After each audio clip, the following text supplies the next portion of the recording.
terkait apa sih kalau misalkan kita mood swing gitu ya? Kalau kita mood swing sebenarnya itu sehat mental nggak sih? Gitu kan pertanyaannya. Jadi gini teman-teman, mood swing itu wajar. Kita punya mood yang berubah-berubah itu wajar. Yang menjadi tidak wajar adalah perubahan-perubahan yang ekstrim. Ekstrim gimana? Ketika kita tiba-tiba seminggu full ngerasa depressed, ngerasa tertekan banget, ngerasa down banget. Downnya tuh bener-bener kayak down banget. Bahkan mungkin ada keinginan-keinginan untuk mati, untuk meninggal, untuk bunuh diri. Kemudian seminggu berikutnya kita jadi happy banget. Kayak nggak habis tuh tenaga buat jungkir balik, buat ngerjain tugas tuh nggak ada capek-capeknya. Bahkan mungkin kita nggak bisa tidur saking kita ngerasa lagi bahagia banget, lagi full tank banget nih energi. Yang menjadi tak wajar adalah ketika memang sudah mengganggu. Moodnya ini sudah mengganggu. Mengganggu apa? Mengganggu diri sendiri, aktivitas orang lain, interaksi dengan orang lain. Kenapa aku bilang perubahan mood itu wajar? Karena memang itu adalah perasaan yang boleh dirasain gitu loh. Ya wajar banget loh kita ngerasa sedih. Wajar banget hari ini tiba-tiba kita ngerasa senang. Wajar banget kalau hari ini kita tiba-tiba ngerasa, ini aku nggak mau ngapa-ngapain. Misalkan, atau aku emang lagi sedih. Aku tahu aku lagi sedih karena A. Aku tahu aku lagi sedih karena B. Ya wajar kalau kita merasa sedih. Yang menjadi tidak wajar adalah ketika perasaan-perasaan itu sudah mengganggu. Kayak gitu. Sebenarnya konsepnya tuh tidak ada emosi yang baik dan emosi yang buruk. Semua emosi ada dan semua boleh kita rasakan. Tetapi menjadi tidak baik emosi-emosinya ketika emosinya sudah berubah, mengendalikan kehidupan kita, mengendalikan diri kita. Gitu. Terkait apa sih? Ini ya, dalam Islam gitu ya. Healing dalam Islam gitu. Sebenarnya ada lagi. Ada namanya metode tadabbur Quran.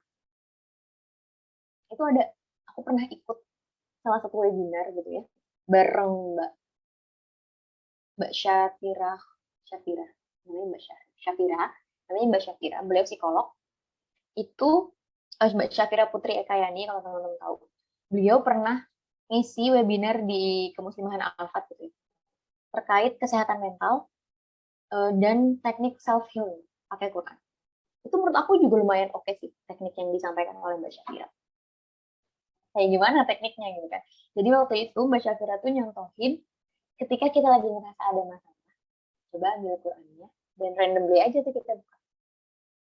Dan kita cari ayat yang kayak randomly. Oh, ayat 54 surat A. Kita baca artinya.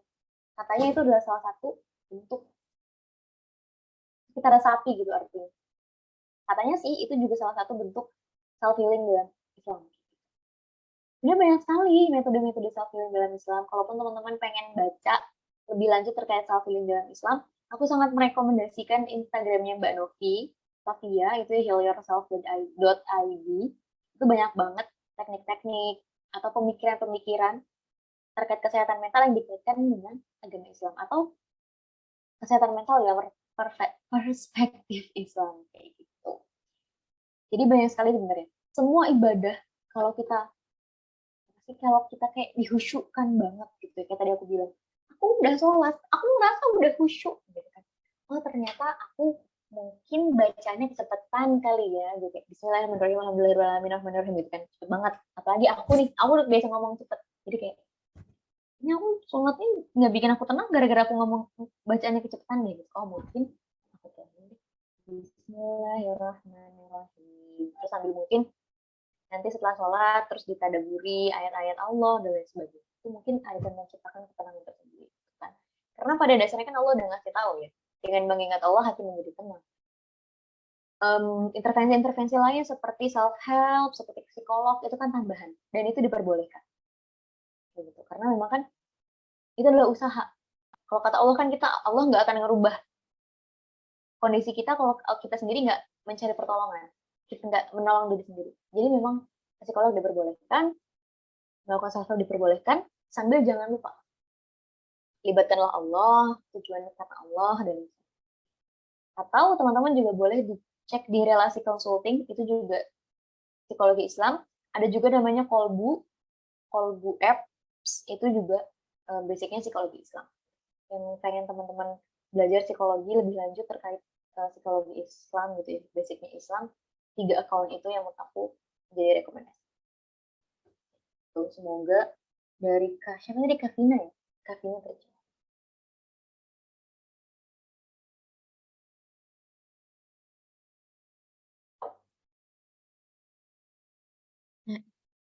Sudah terjawab, Kak Vina? Semoga bisa menjawab ya. Oke, ini ada 2 pertanyaan lagi ya. Mbak Nada, yang pertama, yang selanjutnya dari Mbak Siti. Oke, silahkan Mbak Siti bisa disampaikan pertanyaannya.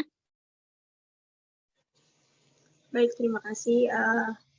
Selamat siang semuanya. Saya izin bertanya kepada Mbak Nadan.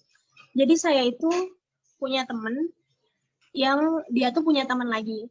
Nah, temannya ini, jadi anggap aja teman saya A ya. Terus temannya ini B. Nah, si B ini dia itu tipe orang yang pendiam dan nggak bisa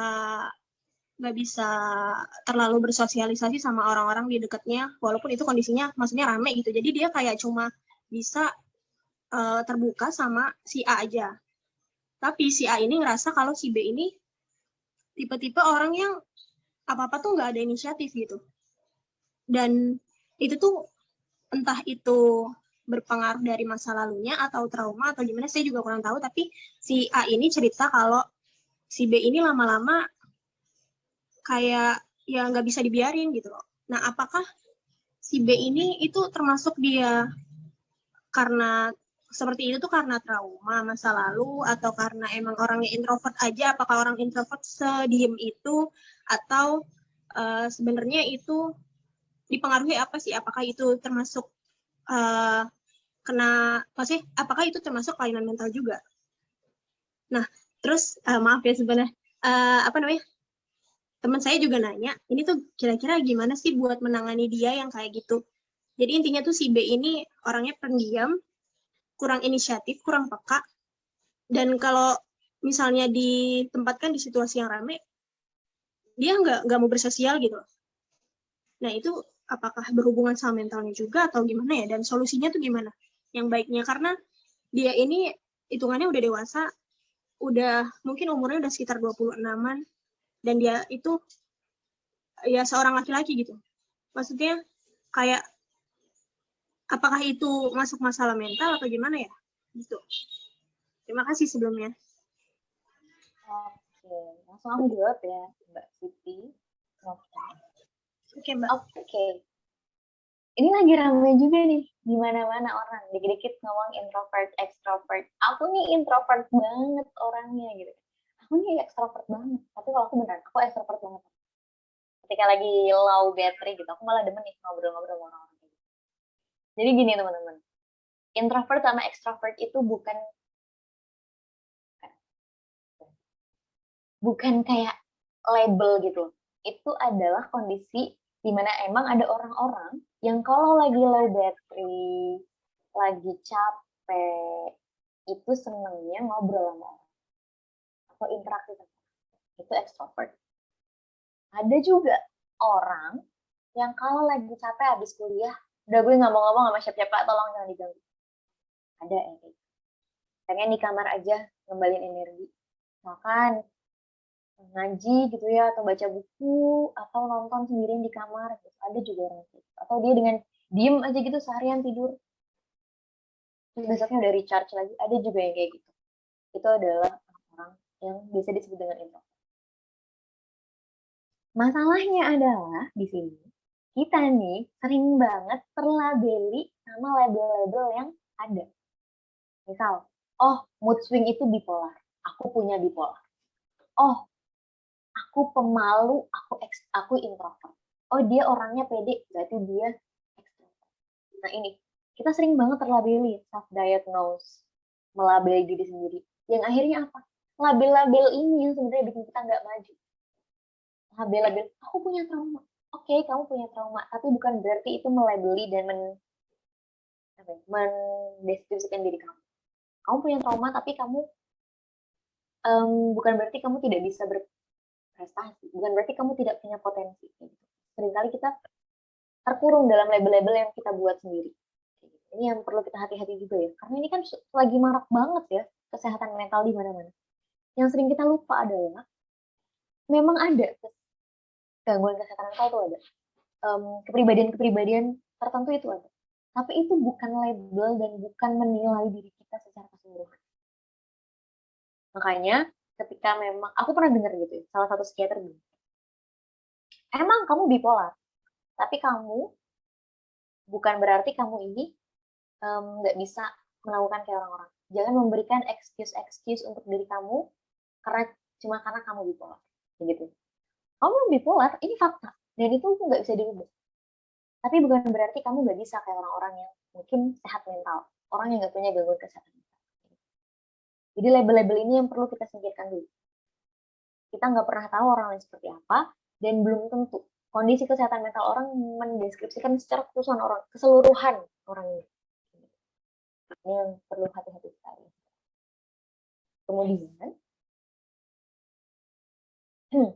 Kemudian terkait ada orang-orang yang memang perlu dikomunikasikan. Dia tuh nggak bisa dikodein. Ada nih sapu nganggur, banyak sampah, gitu kan. Ada orang yang nggak ngerti.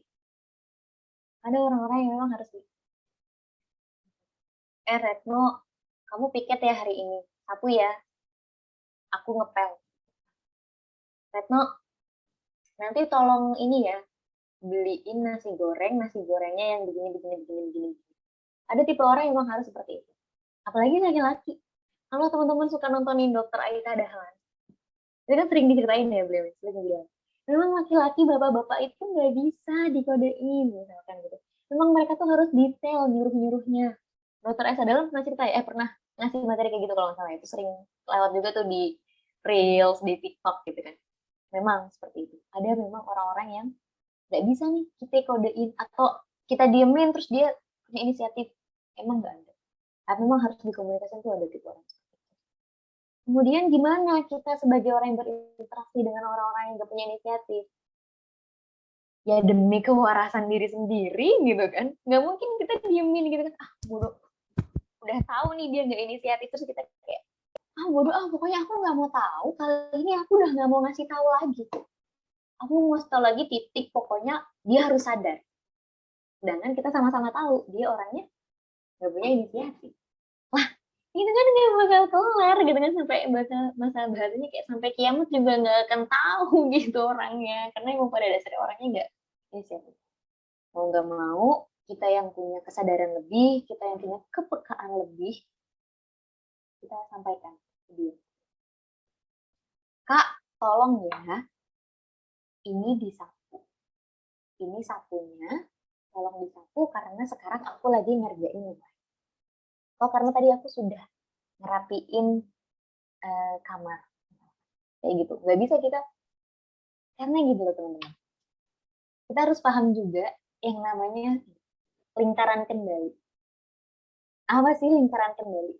Lingkaran kendali yang di dalam lingkaran adalah segala sesuatu yang ada di dalam diri kita. Emosi kita, respon kita, perasaan kita, omongan kita, perilaku kita, lagi pikiran kita, dan lain sebagainya. Terus, apa yang ada di luar lingkaran? Apa hal-hal yang nggak akan pernah bisa kita kendalikan? Emosi orang lain, perasaan orang lain, pikiran, respon, sikap, perkataan, pekerjaan, sifat, udah ya tadi sifat, dan lain. Itu nggak akan pernah kita bisa kendalikan. Kenapa? Ya emang nggak bisa gitu kan. Kayak orang lain kita ya kita gitu. Sama seperti orang lain yang akhirnya kita tidak bisa mengendalikan diri kita. Emang mereka bisa gitu nyuruh kita, kamu jangan nangis, jangan sedih, kamu harus ketawa terus. Ini yang perlu kita sadari dulu. Ada lingkaran yang memang tidak bisa kita kendalikan. Oh, aku bisa mengendalikan diriku sendiri. Oke, kita sama-sama tahu dia nggak inisiatif orangnya, itu nggak bisa dirubah. Oke, nggak bisa dirubah, nggak apa-apa. Berarti bagaimana aku merespon dia, bagaimana aku ngomong ke dia yang harus aku ubah. Karena itu adalah satu-satunya hal yang bisa aku usahakan agar relation ini bukan berarti hubungan romantis saja. Relation ini, pertemanan ini, interaksi ini bisa terus berjalan dengan baik. aku harus ngomong terus terang. Oh, berarti aku kalau menginstruksikan sesuatu harus jelas. Oh, kalau aku komunikasi sama dia, memang ternyata harus jelas ya. Karena memang dia orangnya nggak inisiatif. Dia nggak bisa nih peka sama sindiran-sindiran. Oh, dia nggak bisa nih peka sama kalimat-kalimat tersirat. Gitu. Kita harus sama-sama ingat hal-hal yang bisa kita atur ya diri sendiri. Yang bisa kita atur adalah bagaimana kita berkomunikasi. Entah respon dia seperti apa, ya itu sudah tidak bisa kita kendalikan. Kalaupun akhirnya dia mengganggu kita gitu ya. Dia nggak inisiatif banget, aku nggak bisa kerja sama orang yang nggak satet. Misalkan, jadi menghambat aku deh gitu. Oh ya sudah, kalau begitu cut off saja gitu. Kayak memang kalau misalkan sudah mengganggu gitu ya. Sudah mengganggu atau sudah tidak bisa diperbaiki lagi atau mungkin sudah diutarakan dengan gamblang gitu, tolong disapu misalkan. Tapi dia masih nggak nyapu juga, oh sudah, berarti memang dia tidak mau, atau memang mungkin dia belum punya kapasitas untuk bersosialisasi dengan baik. Ya itu dia sudah nggak bisa dipaksain. Karena pada dasarnya, walaupun misalkan kita kayak, coba deh lu konsultasi sama psikolog gitu. Kalau dia belum punya keinginan untuk datang ke psikolog gitu, untuk mengubah dirinya, atau untuk menolong dirinya sendiri, ya nggak akan bisa.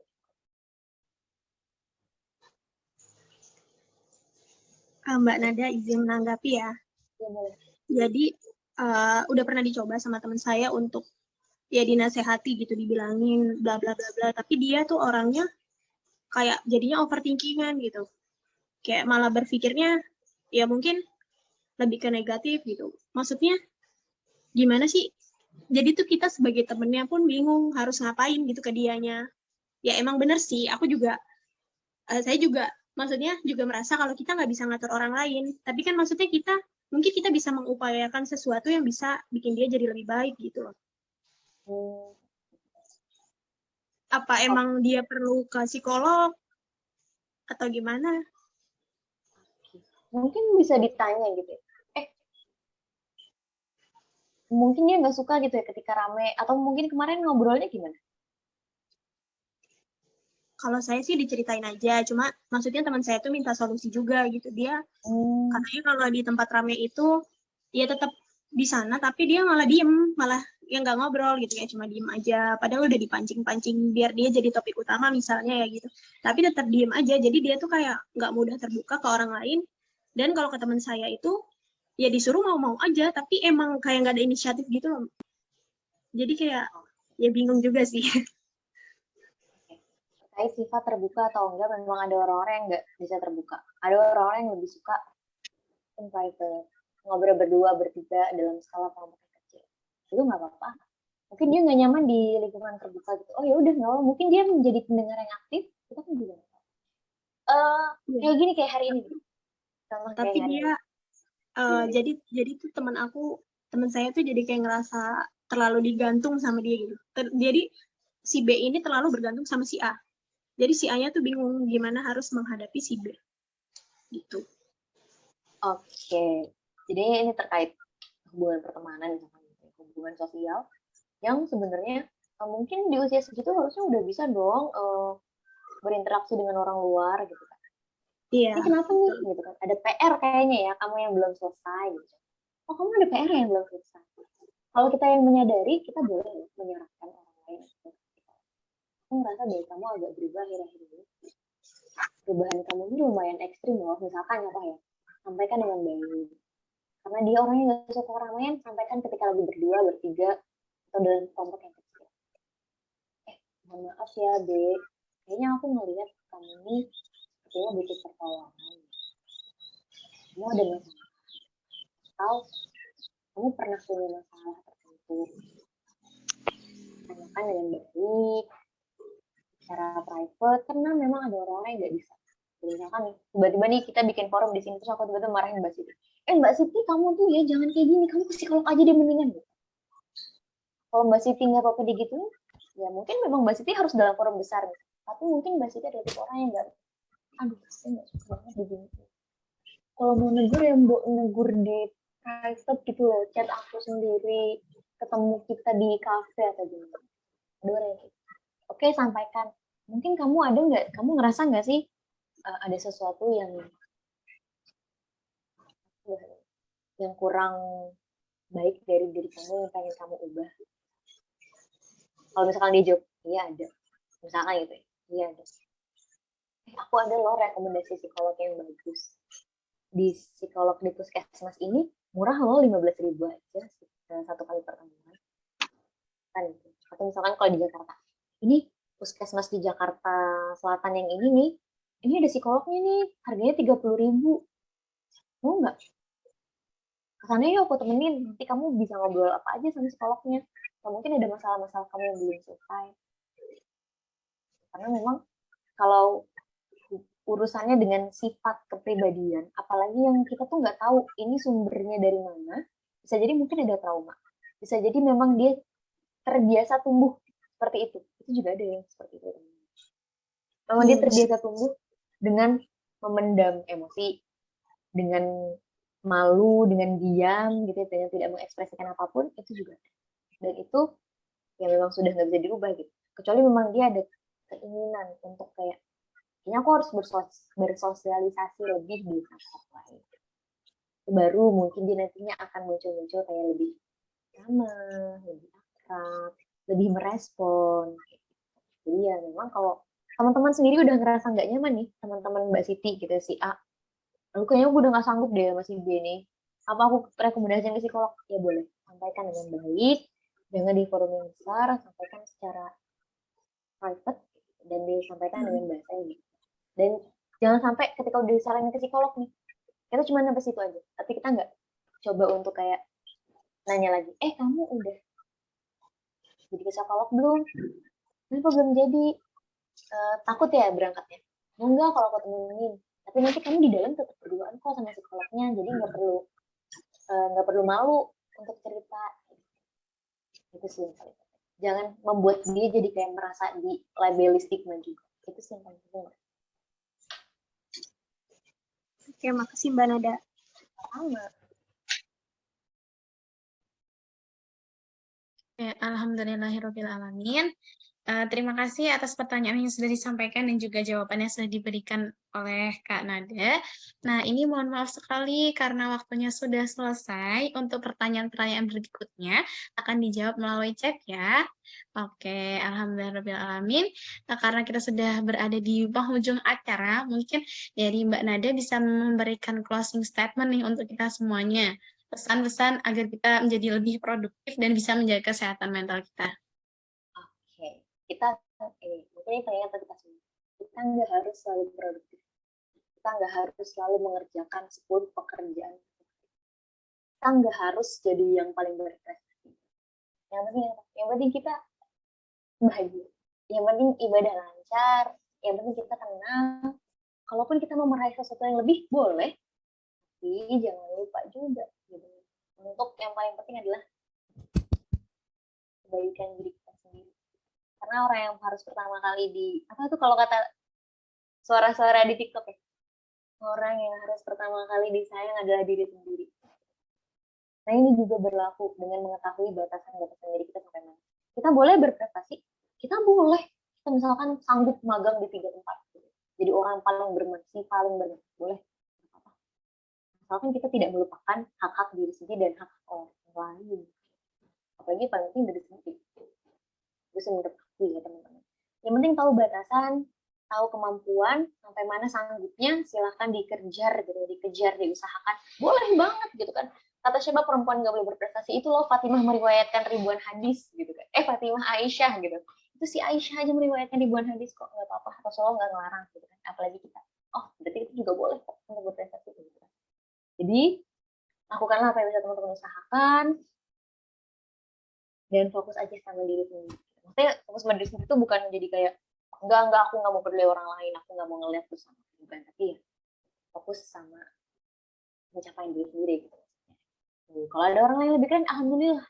Siapa tahu bisa kolaborasi, jadi baik bareng-bareng. Jadi jangan terlalu pusingin lah orang lain. Fokus aja sama diri sendiri. Ngurusin diri sendiri aja pusing kan? Gitu, Oke, Mas. Terima kasih Kak Nanda atas sampaian materinya dan juga closing statement-nya. Betul sekali apa yang dibilang Kak Nanda, dan Allah juga sudah berfirman dalam Quran surat Ali Imran, kuntum khaira ummatin ukhrijat linnas ta'muruna bil ma'ruf wa tanhauna 'anil munkar. Kita ini adalah umat terbaik yang diciptakan oleh Allah untuk mencegah hal-hal yang munkar dan mengajak kepada hal-hal yang ma'ruf. Oke, alhamdulillahirabbil alamin, karena kita sudah di penghujung acara. Sebelum kita tutup, teman-teman yang bisa menyalakan kameranya bisa dinyalakan karena kita akan mengambil dokumentasi. Saya tunggu 1 menit ya teman-teman. Nah, sambil saya menunggu, saya mengingatkan lagi kepada teman-teman untuk teman-teman bisa menyampaikan insight yang teman-teman dapatkan di kelas hari ini di Instagram. Jangan lupa untuk tag Instagram IMF dan juga Rumah Quran. Nur Hidayah. Nanti peserta yang terbaik akan mendapatkan reward seperti yang sudah dijelaskan sebelumnya. Oke, silakan teman-teman yang tidak ada kendala bisa menyalakan kamera untuk dokumentasi. Oke, sudah. Oke, saya hitung. 1, 2, 3. Oke, lagi tahan. 1, 2, 3. Oke, alhamdulillahirabbil alamin. Sekali lagi saya ucapkan terima kasih kepada teman-teman dan juga pemateri kita, Mbak Nada dan juga Mbak Nadia. Semoga apa yang sudah disampaikan oleh beliau benar-benar kita implementasikan dalam kehidupan kita sehari-hari. Oke, terakhir mari kita sempurnakan halaqah hari ini dengan membaca hamdalah.